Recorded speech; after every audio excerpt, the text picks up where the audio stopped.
Good morning students, welcome to Aditya career institute. Last lecture में हम short period cost के बारे में डिस्कस कर रहे थे। हमने टोटल फिक्स्ड कॉस्ट और total variable cost, total cost and average fixed cost के बारे में डिस्कस किया था। तो हम एक बार फिर रिवाइज कर लेते हैं।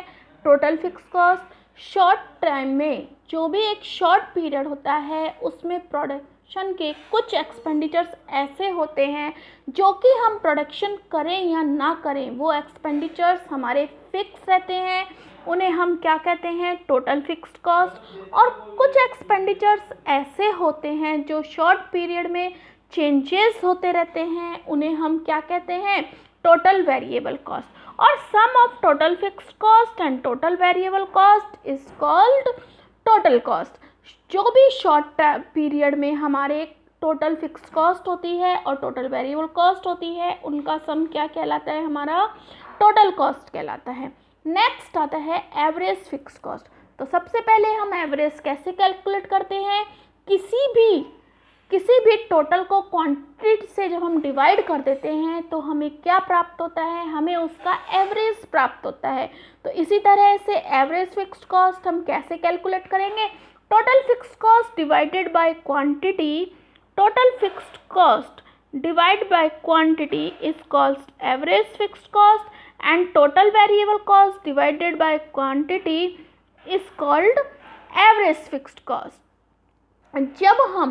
जो हमारी टोटल वेरिएबल कॉस्ट है उसको जब हम टोटल क्वांटिटी से डिवाइड कर देते हैं तो जो हमें आउटपुट प्राप्त होता है वो क्या कहलाता है, average variable cost. When short run total variable cost is divided by total quantity of output it is known as average variable cost.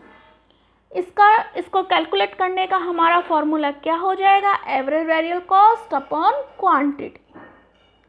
जैसे हमें एवरेज वेरिएबल कॉस्ट दी हुई है 100 यूनिट्स की, 180 यूनिट्स की, 360 यूनिट्स की एंड देन 600 यूनिट्स की, और हमारी क्वांटिटी दी हुई है 1 2 3 4। हमने इसको डिवाइड किया तो हमारी कॉस्ट कितनी आ जाएगी, 100। 180 को 2 से डिवाइड किया तो कितनी आ जाएगी, 90। 360 को 3 से डिवाइड करेंगे तो कॉस्ट हमारी आ जाएगी 120। इसी तरह से हमने इसको डिवाइड किया तो हमारी कॉस्ट आ जाएगी। तो total variable cost divided by quantity is called average variable cost. इसको हम ग्राफ के रूप में भी शो कर देंगे तो इसका ग्राफ कुछ ऐसे बनेगा, राइट।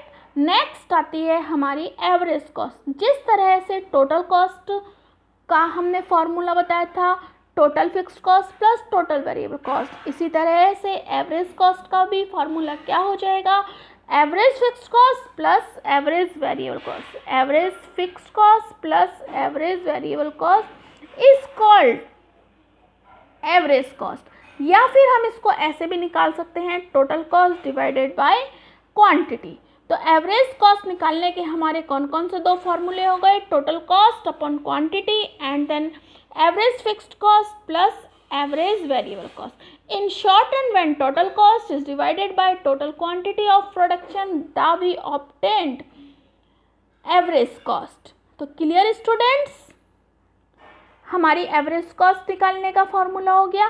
तो शॉर्ट पीरियड कॉस्ट में हमने कौन कौन सी कॉस्ट के बारे में डिस्कस कर लिया, total fixed cost, total variable cost, total cost, average variable cost, average fixed cost and average cost. इसके अलावा अब हमारी कौन सी कॉस्ट बचती है, मार्जिनल कॉस्ट। मार्जिनल कॉस्ट क्या होती है, मार्जिनल कॉस्ट और एवरेज कॉस्ट के बीच में क्या रिलेशन होता है, या जितनी भी हमारी शॉर्ट टर्म कॉस्ट हैं इन सबको हम एक ही कर्व में कैसे शो कर सकते हैं, उन सब के बारे में हम डिस्कस नेक्स्ट टॉपिक में करेंगे।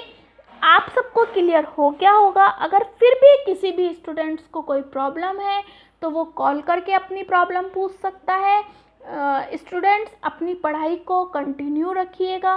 Okay, thank you.